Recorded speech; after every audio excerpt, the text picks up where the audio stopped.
They say the best revenge is living well, but what happens when your husband freezes your bank accounts, moves his mistress into your vacation home, and refuses to sign the divorce papers just to watch you starve? Vivian thought her life was over when Grant locked her out of their penthouse. He thought he could break her by dragging out court proceedings for 2 years. He thought wrong. He didn't know that by stalling he was pushing her right into the arms of the one man he feared most. This is the story of how a discarded wife lost everything only to gain the world. You won't believe the twist at the end. The envelope on the mahogany desk wasn't just paper. It was a weapon. Vivian stared at it, her knuckles white, as she gripped the edge of the table. We were in the library of the sprawling estate in Greenwich, Connecticut, a house that felt more like a mausoleum than a home. The clock on the mantel ticked loudly, amplifying the silence. "He's not coming, Vivian," the lawyer said softly. "His name was Arthur Penhaligon, one of those old money attorneys who charged $1 and $200 an hour just to breathe the same air as you. Grant has filed another motion for continuance. He claims he's currently medically indisposed and cannot attend the deposition." Vivian let out a dark, humorless laugh. "Medically indisposed Arthur, I saw his Instagram. He's on a yacht in Mykonos with a 22-year-old struggling DJ named Chloe. He's not sick, he's stalling." "We know that," Arthur sighed, removing his spectacles. "But the judge is, let's say, sympathetic to the prestige of the Sterling Holloway firm. Grant has friends in high places. If he says he has high blood pressure, the court waits until his blood pressure drops." This had been going on for 18 months. 18 months of hell. Grant Holloway wasn't just a successful venture capitalist. He was a narcissist of the highest order. When Vivian caught him cheating, not just a slip-up, but a 2-year parallel life with an influencer, she had packed a bag and filed for divorce the next morning. She expected a fight. She didn't expect a siege. Grant's strategy was simple attrition. He cut off her access to the joint accounts. He canceled her credit cards, claiming security breaches. He utilized every legal loophole in the state of Connecticut to delay the asset division. He wanted her to come crawling back, or at the very least agree to a settlement that would leave her with pennies.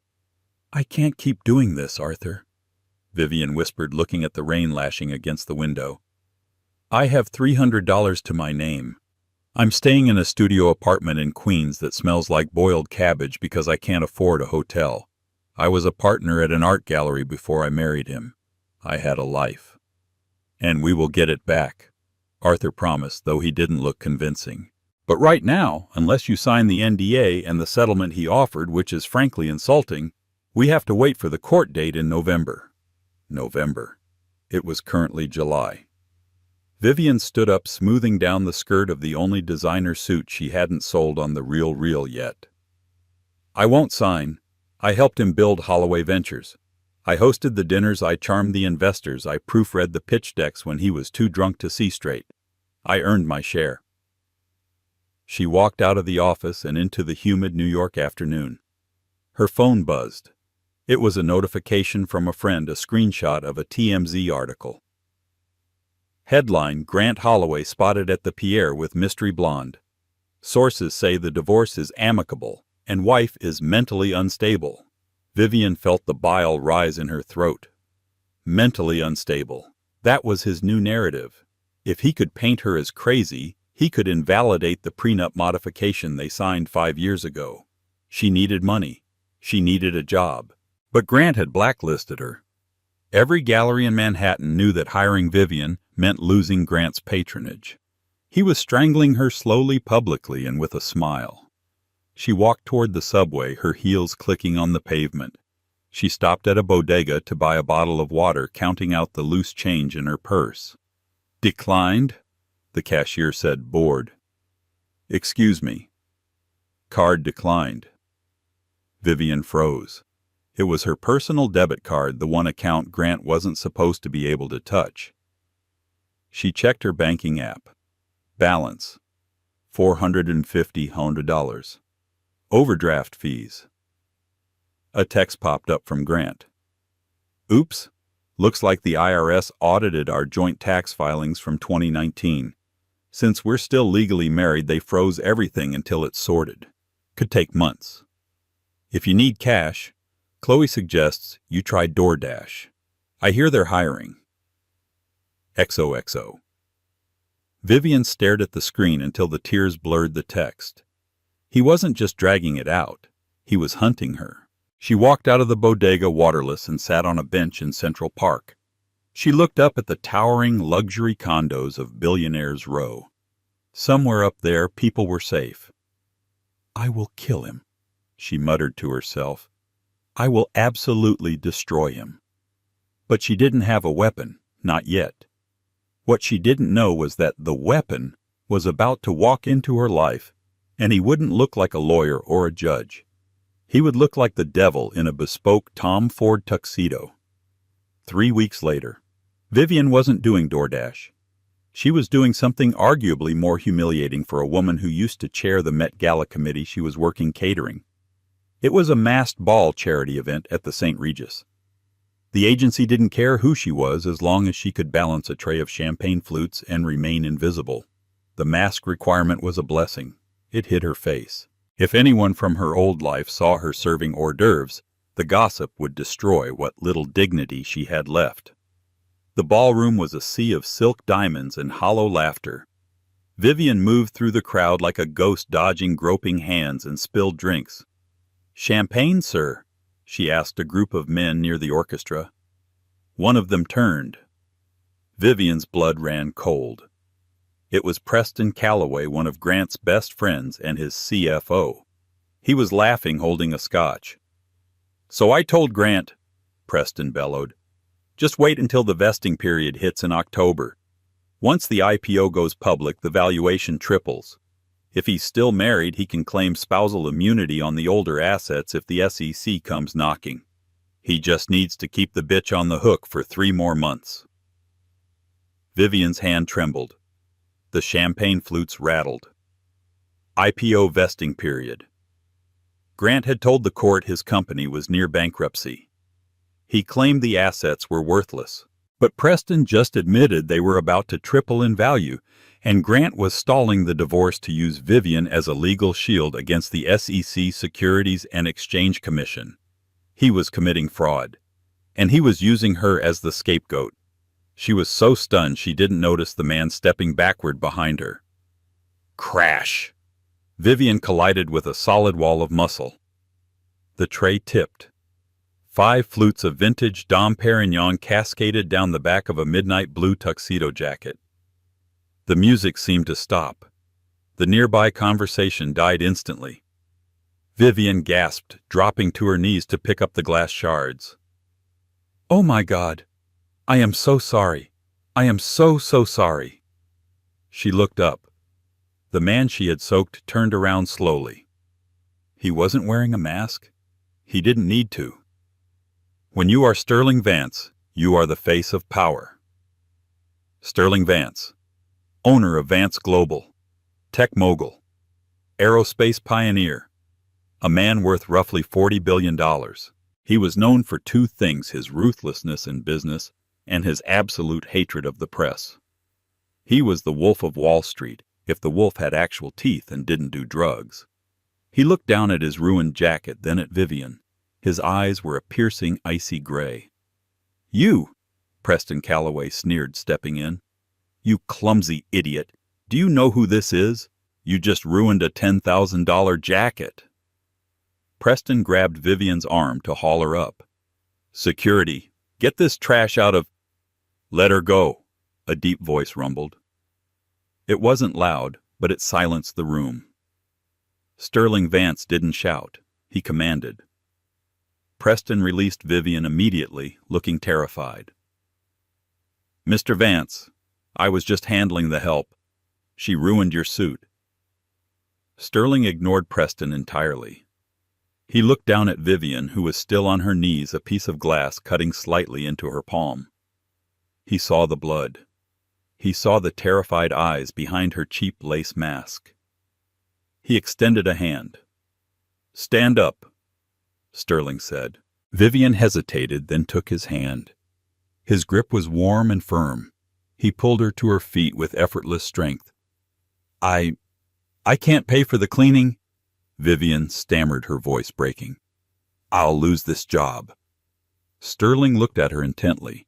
He tilted his head, studying her eyes. He didn't look angry. He looked intrigued. You're Vivian Holloway, he said. It wasn't a question. Vivian froze. She reached up and ripped the mask off. There was no point in hiding now. I was Vivian Holloway. Now I'm just the waitress who ruined your night. Preston Calloway's jaw dropped. Vivian Grant's wife, Jesus, look at you. This is pathetic. Sterling's gaze snapped to Preston. The temperature in the room seemed to drop 10 degrees. Mr. Calloway, Sterling said, his voice smooth as velvet but sharp as a razor.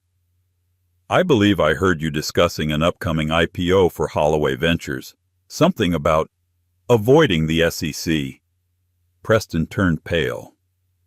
That was private conversation. Jokes among friends. I don't find fraud funny, Sterling said. He turned back to Vivian. He took off his soaked tuxedo jacket, revealing a crisp white shirt underneath, and draped the heavy wet jacket over a nearby chair. Ms. Holloway, Sterling said, my car is outside. I think you and I have something to discuss. I'm on shift, Vivian whispered, though her heart was pounding against her ribs. Not anymore, Sterling said. He signaled to the floor manager, who was rushing over. She's finished for the night. Put her wages on my tab. Actually add a 0 to it. He looked at Vivian, extending his elbow. Walk with me, unless you prefer to stay here and listen to Mr. Calloway explain how your husband is swindling you. Vivian looked at Preston, who was frantically texting on his phone, probably warning Grant. She looked at the catering manager, who was glaring at her. Then she looked at Sterling Vance, a man who could buy and sell her husband 10 times over before breakfast. She untied her apron, let it drop to the floor, and took his arm. Lead the way, Mr. Vance. As they walked out of the St. Regis, cameras flashed. The photo that would hit the internet the next morning wouldn't be of a crying woman. It would be of Vivian, head held high, walking arm in arm with the most eligible bachelor on the planet. Grant Holloway was about to choke on his morning mimosa. The interior of the Rolls-Royce Phantom was quieter than a church confession booth. The city lights of Manhattan blurred into streaks of gold and neon red against the tinted, rain-slicked windows. Vivian sat rigidly on the butter-soft leather, her hands still trembling slightly. She was sitting next to a man who was essentially an economic superpower, wearing a stained catering uniform. Drink this, Sterling said, opening a hidden compartment and pouring amber liquid into a crystal glass. It's Macallan 25. It burns, but it settles the nerves. Vivian took it. She downed it in one gulp. It burned, but the warmth that spread through her chest was grounding. Why? She asked, her voice finding its strength. Why help me? You don't do charity, Mr. Vance. Everyone knows that. Sterling turned to look at her, his face illuminated by the passing streetlights. You're right. I don't do charity. I do investments. And right now you are a distressed asset with incredibly high potential yield. I'm a waitress with negative $400 in her bank account, Vivian countered. No, Sterling corrected. You are the only person who knows the intimate details of Grant Holloway's life during the years he was allegedly building his empire. Preston Calloway has a big mouth, but he's right about one thing: the IPO. Grant is trying to take Holloway Ventures public in October. He's valuing the company at $2 billion. It's a house of cards, Vivian said bitterly. I saw the books before he locked me out. He's moving debt into shell companies. Sterling smiled, a predatory expression that didn't reach his eyes. Exactly. And I want to burn that house down. Grant stole the proprietary algorithm for my first logistics platform 7 years ago. He settled out of court, sealed the records, and used my tech to build his seed capital. I've been waiting 7 years for him to overextend himself. Now, with this divorce, he's vulnerable. The car pulled into the underground entrance of the Vance Tower in Tribeca. Security guards, massive men in earpieces, opened the doors before the car even fully stopped. They took a private elevator to the penthouse. When the doors opened, Vivian gasped. It wasn't just an apartment, it was a fortress of glass and steel overlooking the Hudson River. "I have clothes in the guest suite," Sterling said, walking toward a massive oak desk that dominated the living area. "My sister stays here when she's in town. She's about your size. Shower, change, then come back here. We have work to do." Vivian hesitated. "Work? You want your life back, Vivian?" Sterling asked, loosening his tie. "You want to humiliate the man who left you penniless while he parties in Mykonos? Then stop acting like a victim. Go wash the catering off you. Tonight we stop playing defense." 30 minutes later, Vivian emerged. She was wearing a silk cashmere lounge set that probably cost more than her first car. Her hair was wet, combed back, revealing the sharp, aristocratic bone structure that Grant had once loved to show off at galas. Sterling was on the phone speaking in rapid-fire Mandarin. He hung up when he saw her. "Better," he said. He gestured to the chair opposite him. On the desk there were stacks of files. "I need you to think, Vivian. Think back to 2019. The tax audit Grant mentioned in his text. Did you sign the returns?" Vivian closed her eyes, casting her mind back to that year. It was the year Grant had bought the villa in St. Bart's, the year he had started staying late at the office. "I signed them," she said slowly. "But he didn't let me read them. He brought them to me at 2:00 a.m. after a gala. I was exhausted. He said his accountants handled it. I trusted him." "Standard move," Sterling muttered, making a note. "Did he ever mention a company called Apex Holdings?" Vivian's eyes snapped open. "Apex, yes. I saw a letter from Apex in his briefcase once. I asked him about it. He got furious. He said it was just a holding company for his parents' estate." Sterling slid a piece of paper across the desk. It was a corporate registry document from the Cayman Islands. "Apex Holdings isn't his parents' estate," Sterling said grimly. "It's the entity where he's hiding the intellectual property rights to his software. He's licensing his own tech to his own company at exorbitant rates to artificially lower his profits so he doesn't have to pay you alimony. Then once the divorce is final, he'll acquire Apex and the money will flow back to him tax-free." Vivian felt sick. "He's stealing our marital assets and charging the company for it." "It's fraud, tax evasion, and insider trading all wrapped in a bow," Sterling said. "But we need proof. Physical proof. Did he keep a physical ledger? A hard drive? Anything offline?" Vivian stood up and walked to the window. She looked out at the city, her mind racing. Grant was paranoid. He didn't trust the cloud. He always said hackers were everywhere. "The safe," she whispered. "The one in the Greenwich house?" Sterling asked. "My team says he emptied it." "No." Vivian turned around, a fire igniting in her eyes. "Not the one in the house. The one on the boat." Sterling raised an eyebrow. "The yacht in Mykonos?" "No. The old fishing boat. The Lady V. He bought it when we first got married. He keeps it docked in a ragged marina in New Jersey. He tells everyone he sold it years ago, but I know he pays the slip fees in cash. He calls it his meditation spot. He goes there when he thinks the walls are closing in." Sterling stared at her for a long moment. A slow smile spread across his face. It changed his entire demeanor, making him look less like a machine and more like a man who had just found gold. "New Jersey," Sterling said, picking up his phone. "I love New Jersey." He dialed a number. "Prepare the helicopter. And call Helen Thorne. Tell her I have a case that's going to get her disbarred if she's not careful. She'll love it." He looked at Vivian. "Get some sleep, Mrs. Holloway. Tomorrow we go fishing." The next morning, Vivian woke up to the smell of espresso and the sight of a clothing rack rolling into her room. A petite woman with severe glasses and a tape measure around her neck was standing there. "Mr. Vance said you need battle armor," the woman said briskly. "I am Claudette. I have pulled pieces from the archives. Dior McQueen Saint Laurent.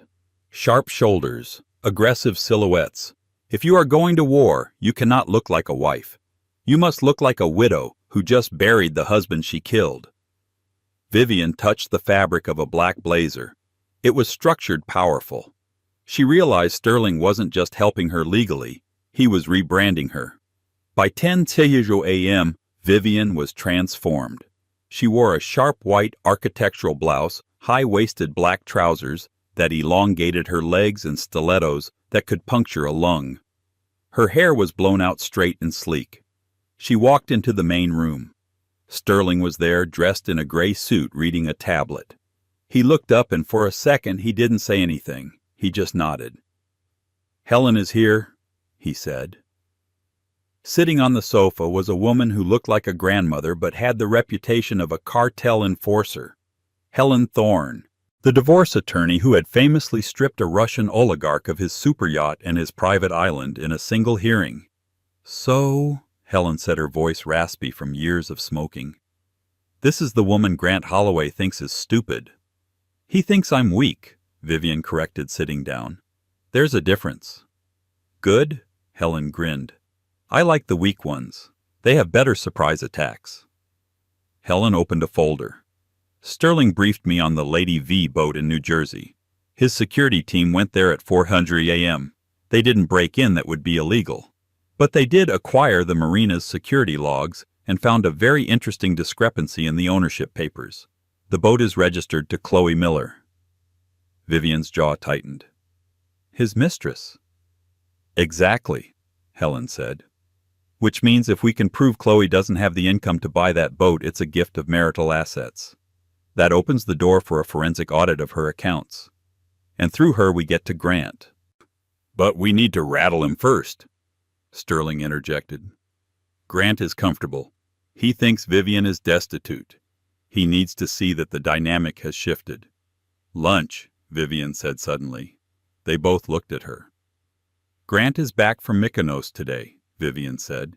"He always goes to the grill on 52nd Street for a welcome home power lunch with his partners on Tuesdays. It's a ritual. He sits at the center table." Sterling checked his watch. "It's 11:30. If we leave now, we can take the table right next to him." "I can't afford lunch at the grill," Vivian said, her old reflex kicking in. Sterling stood up and buttoned his jacket. He walked over to her, invading her personal space just enough to make her breath hitch. "Vivian," he said softly, "you are with me now. You don't pay for anything. You just sit there, look beautiful, and look at me like I'm the most fascinating man in the world. Can you do that?" Vivian looked into his gray eyes. "It wouldn't be hard. I think I can manage." The grill, 12:45 p.m. The restaurant was buzzing with the sound of deals being made. The air smelled of truffle oil and expensive cologne. When Sterling Vance walked in, the room went quiet. It was rare to see him in public. When they saw the woman on his arm, the quiet turned into a murmur. Vivian walked with her head high. She saw him immediately. Grant Holloway was sitting at the prime center table, tanned from grease, laughing loudly with Preston Calloway and two other bankers. He looked like the golden boy he always pretended to be. Then he looked up. His fork froze halfway to his mouth. He watched his destitute wife, who was supposed to be serving appetizers or crying in Queens, being led by the maitre d' to the private alcove table, the one reserved for royalty and presidents. He watched Sterling Vance pull out her chair. He watched Vivian laugh at something Sterling whispered, a light, carefree sound Grant hadn't heard in years. Grant's face turned a blotchy red. He shoved his chair back and stood up. "Grant, sit down," Preston hissed. "That's Sterling Vance." Grant ignored him. He marched over to their table. "Vivian." His voice was a mix of shock and fury.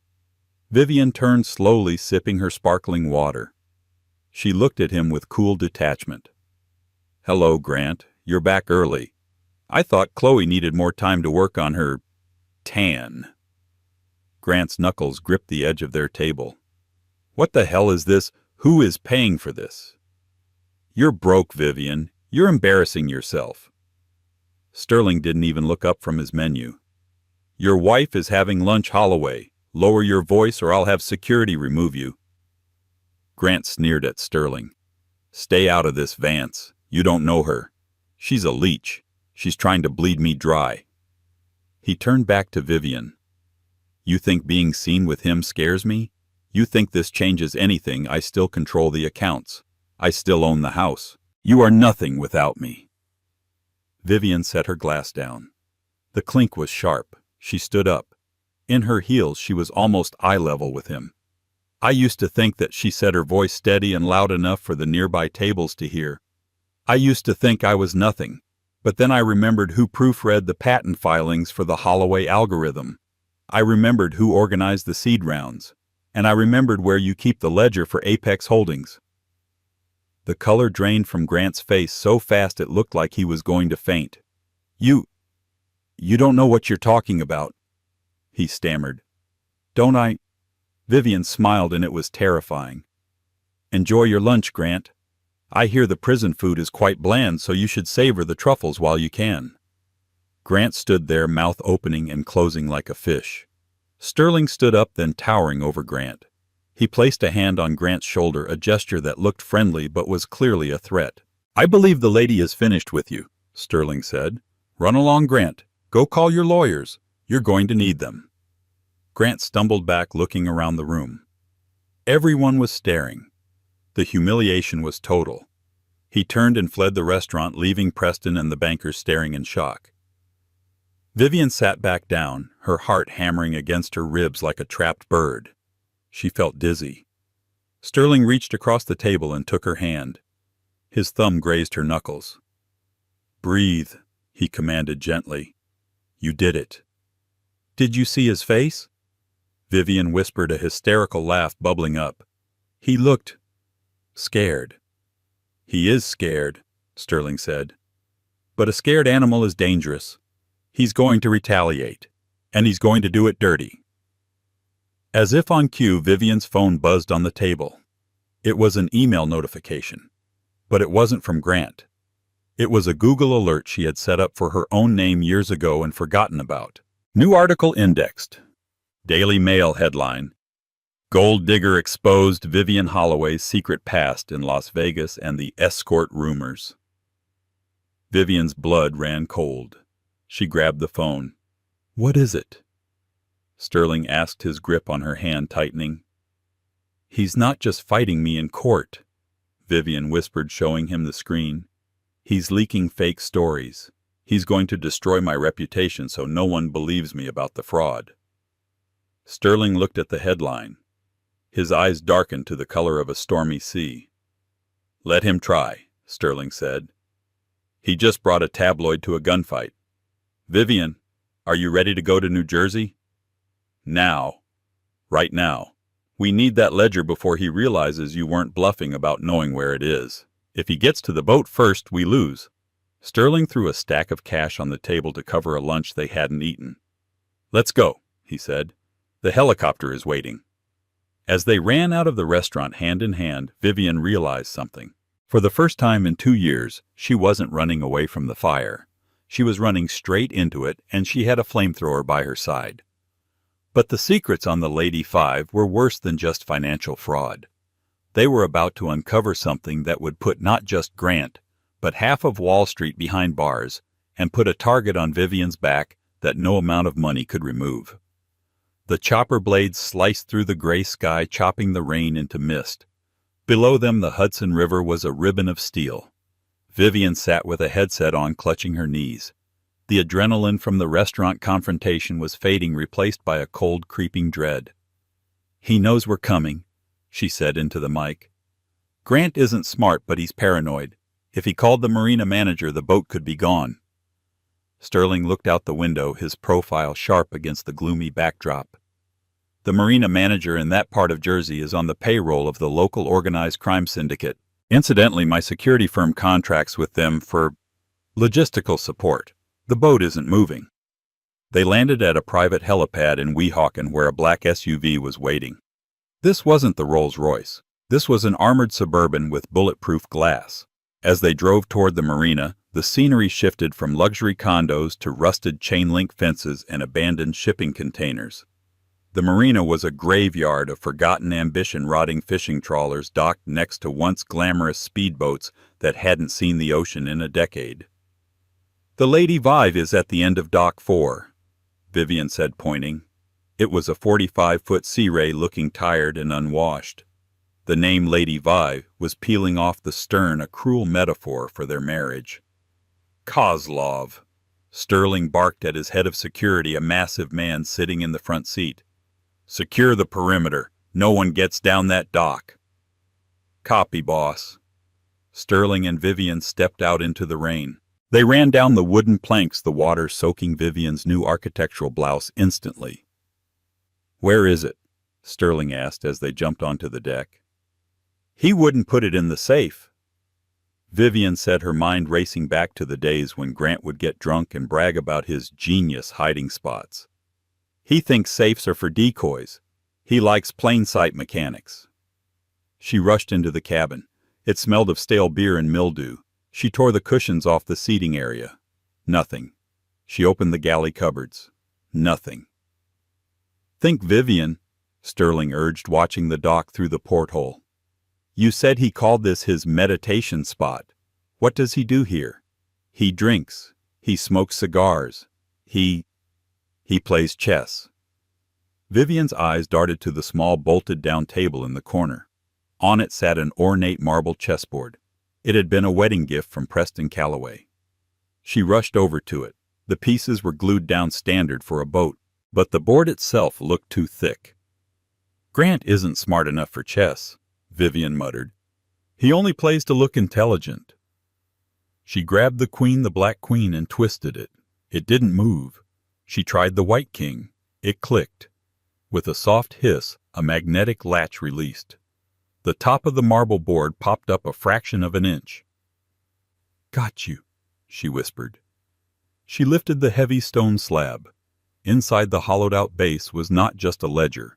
It was a hard drive, a stack of passports, and a black notebook. Sterling was beside her in an instant. He picked up the passports. "Grant Holloway, Preston Calloway. Different names, different countries," Sterling noted grimly. "St. Kitts, Cyprus, Malta. These aren't just tax evasion tools. These are escape routes." Vivian opened the black notebook. It wasn't just accounting numbers. It was a list of names and dates. Senator H. $50K consulting fee. Judge M. $20K campaign donation. Cash Project Aeon. Inbound transfer. 5 NM. Moscow via Shell. Vivian gasped. "Sterling, look at this." Sterling scanned the page. His eyes widened. "Moscow Project Aeon. That's a sanctioned Russian energy consortium. Grant isn't just hiding assets from you. He's laundering money for entities on the OFAC watch list. This is treason-level fraud." "We have to go," Vivian said, clutching the hard drive to her chest. "We have to take this to the FBI. We need to—" Thud. The boat rocked violently. Sterling spun around. Heavy footsteps hammered on the deck above. "Kozlov," Sterling said into his earpiece. Static. "Kozlov." The cabin door kicked open. It wasn't the police. And it wasn't Grant. 2 men in dark raincoats stood there. They wore balaclavas. One held a crowbar. The other held a suppressed pistol. "Hand it over," the man with the gun said. His accent was thick Eastern European. "The drive. Now." Vivian froze. She backed up against the kitchenette counter, shielding the drive with her body. Sterling stepped in front of her. He held his hands up, palms open, but his stance was balanced ready. "You're making a mistake," Sterling said calmly. "I am Sterling Vance. Whatever Grant is paying you, I will double it right now. Wire transfer. Bitcoin. Cash." The gunman laughed. "Grant didn't hire us, Mr. Vance. Grant is a loose end. We work for the people in that book." Vivian's heart stopped. Grant had gotten in too deep. The Russians weren't protecting him. They were cleaning up the mess. And right now she and Sterling were the mess. "Give us the drive, or the woman dies first," the gunman said, raising the weapon. Sterling looked at Vivian. His eyes communicated a silent message. "Trust me." "Okay," Sterling said slowly. "Okay. I'm reaching into my jacket. I'm getting the wallet." "I said the drive." "I'm buying her life." Sterling roared, his voice suddenly filling the small cabin. In the split second the gunman looked confused by the outburst. Sterling moved. He didn't go for the gun. He grabbed the heavy marble chessboard top from the table and hurled it like a discus. It smashed into the gunman's face with a sickening crack. The gun went off, the bullet shattering the mirror behind Vivian. The second man lunged with the crowbar. Sterling ducked, took a blow to the shoulder that made him grunt in pain, and drove a fist into the man's solar plexus, followed by a knee to the face. It was brutal, fast, and messy. "Vivian, move!" Sterling shouted, kicking the gun away from the groaning man on the floor. Vivian scrambled over the debris, clutching the evidence. They burst out onto the deck. Kozlov was there. He had been engaged with a third assailant on the dock, but had finished the job. He was bleeding from a cut on his forehead. "Boss, we have to clear out. More vehicles incoming." "Go!" Sterling grabbed Vivian's hand. They sprinted down the slippery dock, the rain lashing their faces. Headlights swept across the marina entrance. Tires screeched. They dove into the armored SUV. "Drive!" Sterling yelled. The SUV roared to life, tearing out of the parking lot just as a black van swerved to block the exit. The SUV clipped the van's bumper metal, screeching on metal, and fishtailed onto the main road. Vivian sat in the back seat, shaking uncontrollably. She looked at Sterling. He was clutching his shoulder. "You're hurt," she whispered. "I'm fine," he gritted out. He looked at the hard drive in her lap. "We have the smoking gun, Vivian. But now the war has changed. This isn't a divorce anymore. It's a manhunt." The Vance Tower penthouse was on lockdown. Private security contractors with military-grade rifles stood at the elevator banks. The windows were shuttered. Inside, the atmosphere was electric. Helen Thorne sat at the dining table, surrounded by 3 forensic accountants and a cybersecurity expert. The hard drive from the Lady Five was plugged into an air-gapped laptop. Vivian sat on the sofa, a blanket wrapped around her. A doctor had just finished bandaging a cut on her arm from the shattered mirror. Across the room, Sterling was having his shoulder iced. He had refused to go to the hospital. "Well," Helen said, taking off her glasses and rubbing her temples, "I've been a divorce lawyer for 30 years. I've seen hidden assets. I've seen secret families. I've seen drug stashes. But this," she pointed at the screen, "this is the holy grail of corporate RICO cases." "Break it down," Sterling said, walking over. He had changed into a fresh black sweater, his movement stiff but steady. "Grant Holloway and Preston Calloway have been using Holloway Ventures to wash money for the Volkov Group. That's the Russian entity," Helen explained. "They inflate the value of their tech assets, sell fake licenses to shell companies owned by Volkov, and the payment comes back as clean venture capital. Grant takes a 15% cut. He's moved over $40 million in 3 years." "And the divorce?" Vivian asked. Her voice was stronger now. The shock had worn off, replaced by a cold, hard rage. "The divorce was the trigger," Helen said. "Grant couldn't afford to split the assets because the assets don't really exist. It's all dirty money. If a court-appointed auditor looked too closely, the Russians would be exposed. That's why he was stalling. He needed to cash out the IPO, pay off the Russians, and disappear before the audit happened. He wasn't afraid of losing money," Vivian realized. "He was afraid of being executed." "Precisely," Sterling said. "And now that we have this drive, he's a dead man walking. The Russians know the security is breached. They will try to silence him. And us." Vivian stood up. She walked to the window, looking through the slats of the blinds at the city below. "I'm not hiding," she said. Sterling frowned. "Vivian, there are hitmen looking for this drive." "No." She turned to face them. "If we hide, we look guilty. Grant is already spinning the narrative. Look at the news." She turned on the massive TV on the wall. "Breaking news tech mogul. Grant Holloway accuses estranged wife of corporate espionage. On the screen, Grant was standing on the steps of the courthouse looking disheveled and frantic. He was playing the victim perfectly. "My wife," Grant stammered into the microphones, "has been manipulated by a corporate rival, Sterling Vance. They stole proprietary trade secrets today. They assaulted my staff.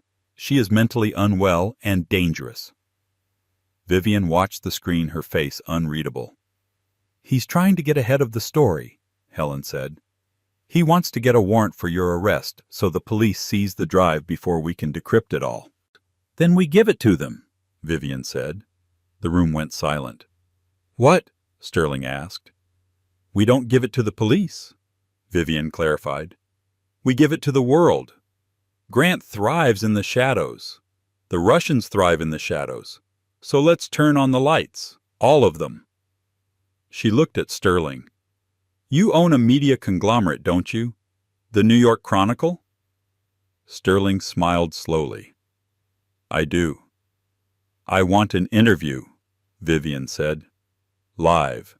Tonight. I want to walk into the lion's den and drop the meat right on the floor." Helen Thorne cackled, lighting a cigarette despite the no-smoking rule of the penthouse. "God, I love this woman. Sterling, she's smarter than you." "Set up the interview," Sterling ordered his assistant. "Prime time, 8:00 p.m. 8:00 p.m. The broadcast. The studio lights were blinding. Vivian sat in a white chair wearing the same sharp black suit she had worn to the marina, cleaned, but with the faint stain of engine grease still on the cuff, a badge of honor. Across from her was the most respected news anchor in the country. The camera light turned red. "Tonight," the anchor began, "a story of high finance betrayal and a manhunt in Manhattan. We are joined by Vivian Holloway." Vivian looked directly into the camera lens. She didn't look at the anchor. She looked at Grant. She knew he was watching. "I'm not here to talk about my marriage," Vivian began, her voice crystal clear. "I'm here to talk about where your 401k money actually goes." For 20 minutes, Vivian didn't just tell her story. She dismantled Grant's life. She explained the shell companies. She named Apex Holdings. She explained the Volkov connection, and then the coup de grace. "I have submitted all evidence to the FBI and the SEC as of 1 hour ago," Vivian said. "But there is one thing the FBI can't do. They can't give me back the years I wasted believing in a man who sold his soul for a yacht." She leaned forward. "Grant, I know you're watching. The Russians know you lost the drive. You're not useful to them anymore. You're a liability. If I were you, I wouldn't be worrying about your wife. I'd be running." The feed cut. Silence in the studio. Then applause from the crew. Vivian walked off the set trembling. Sterling was waiting in the wings. He didn't say a word. He just pulled her into a hug, burying his face in her hair. "You were magnificent," he whispered. "Is it over?" she asked. "The fraud is exposed," Sterling said. "The stock for Holloway Ventures just crashed 80% in after-hours trading. He's ruined." But he wasn't just ruined. He was desperate. As they exited the studio to a wall of paparazzi, Sterling's security team formed a wedge. "Get to the car!" Kozlov shouted. Suddenly a figure lunged from the crowd of photographers. It wasn't a hitman, it was Grant. He looked deranged. His eyes were wild, his shirt torn. He had a small silver pistol in his hand, a frantic amateur weapon. "You bitch!" Grant screamed, raising the gun. "You ruined everything!" Time seemed to slow down. Kozlov was too far away. Sterling lunged to cover Vivian, but he was on her right and Grant was on her left. Vivian didn't scream. She didn't cower. She swung her heavy leather handbag, weighted down by the hard drive backup she refused to let go of, and smashed it into Grant's outstretched arm. The gun clattered to the pavement. Grant shrieked, grabbing his wrist. Before he could recover, Vivian stepped forward and slapped him. A full-force open palm strike that echoed like a gunshot. "That," she snarled, standing over him as he cowered, "is for the cabbage-smelling apartment in Queens." Security swarmed Grant, pinning him to the concrete. Sirens wailed in the distance. The paparazzi flashes went off like a strobe light, capturing the image that would define the decade. Vivian Holloway standing tall like an avenging angel, while her billionaire ex-husband lay sobbing at her feet in the gutter. Sterling stood back watching her. He realized then that he hadn't saved her. She had saved herself, and he was hopelessly, completely in love with her. But as the police dragged Grant away, he screamed one last thing. "It's not over. You don't know what Preston did. You don't know what he put in the—" Grant was shoved into the back of a squad car before he could finish. Vivian looked at Sterling. What did he mean? Sterling's phone buzzed. It was a text from Helen Thorne. "We just decrypted the final folder on the drive. It's not just money, it's biology. Vivian, you need to get back here, now." The war wasn't over. The money was just the surface. The real secret, the one that could still get them killed, was buried in the tech itself. The silence in the penthouse was heavy, broken only by the hum of the server cooling fans. Vivian stood frozen, her hand gripping the back of a leather chair.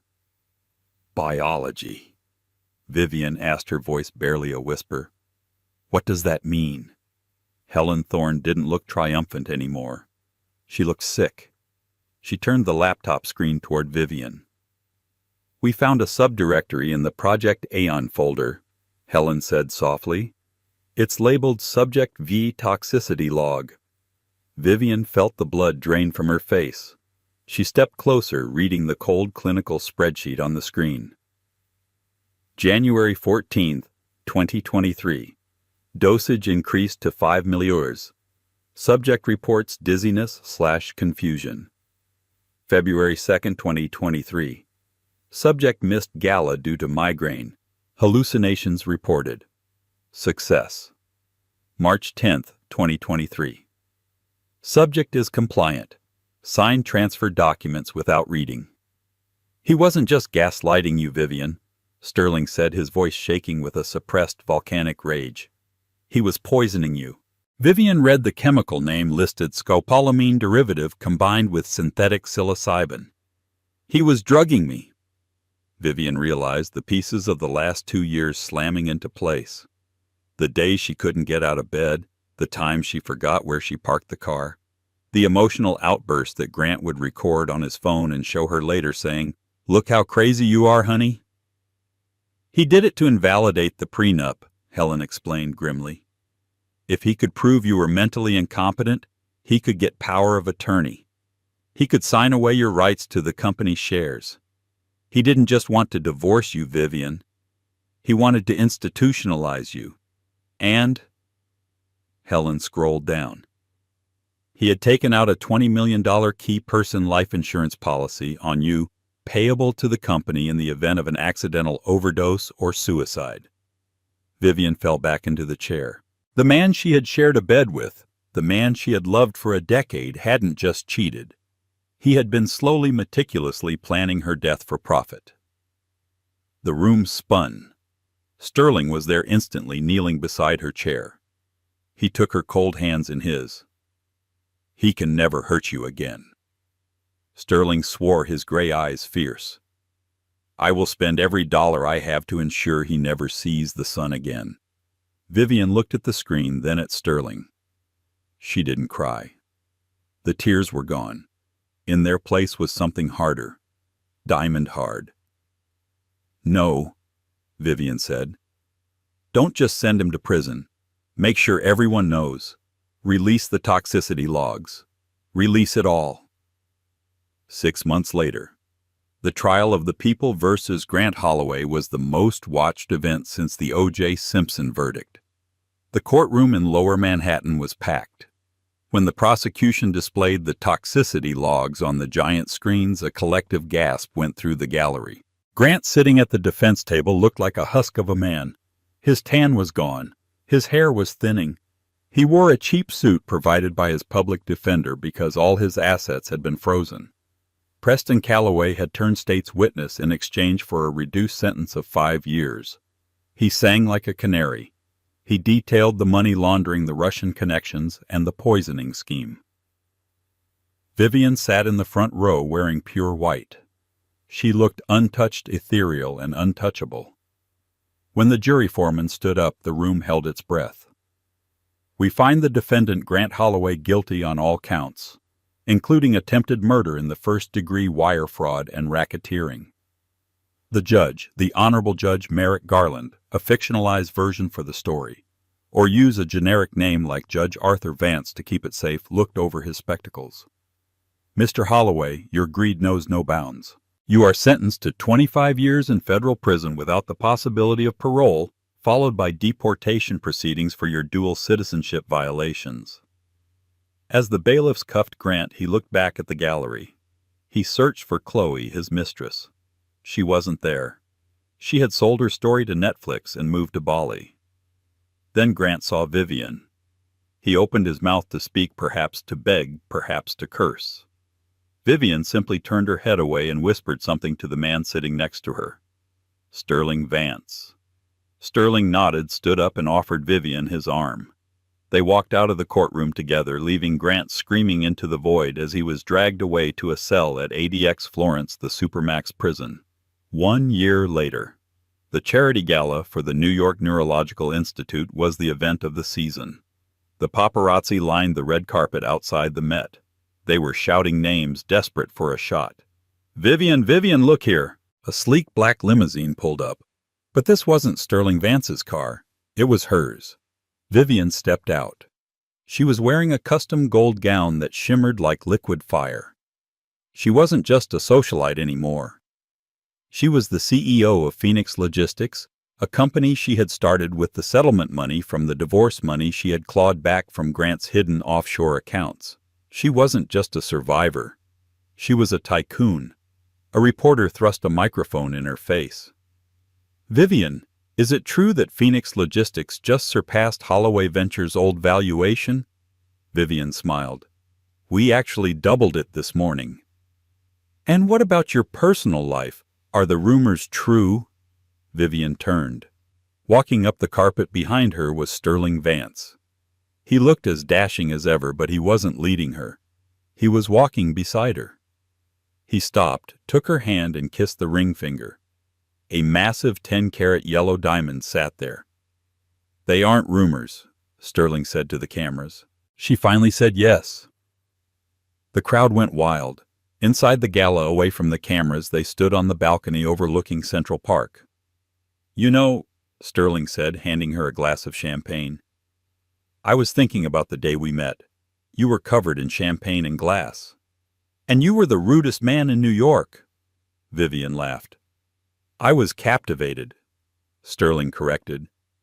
"I saw a woman who was broken but standing. Now, I see a woman who runs the world." Vivian looked out at the city lights.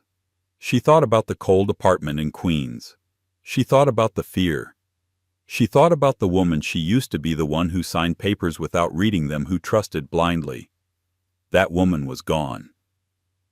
"I didn't want the world, Sterling," she said softly, leaning her head on his shoulder. "I just wanted to be free." "And now?" he asked.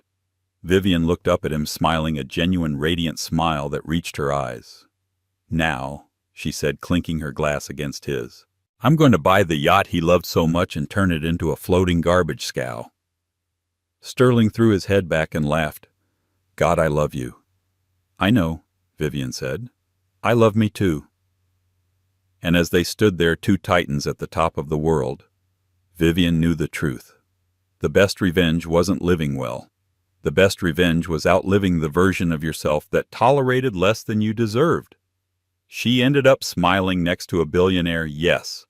But more importantly, she ended up smiling at herself in the mirror. What a ride! From a catering waitress cleaning up broken glass to a CEO running an empire, Vivian's story proves that rock bottom is just the solid foundation you need to build something new. Grant thought he could bury her, but he forgot that she was a seed. This story isn't just about revenge. It's about reclaiming your power when the person you trust most tries to take it away. Vivian didn't just find a billionaire, she became her own hero first. If you enjoyed this story of justice, romance, and ultimate payback, please hit that like button, it really helps the channel. And don't forget to subscribe and ring the bell so you never miss the next crazy real-life drama. What would you have done if you found that toxicity log? Would you have slapped him or done something worse? Let me know in the comments below. Thanks for watching.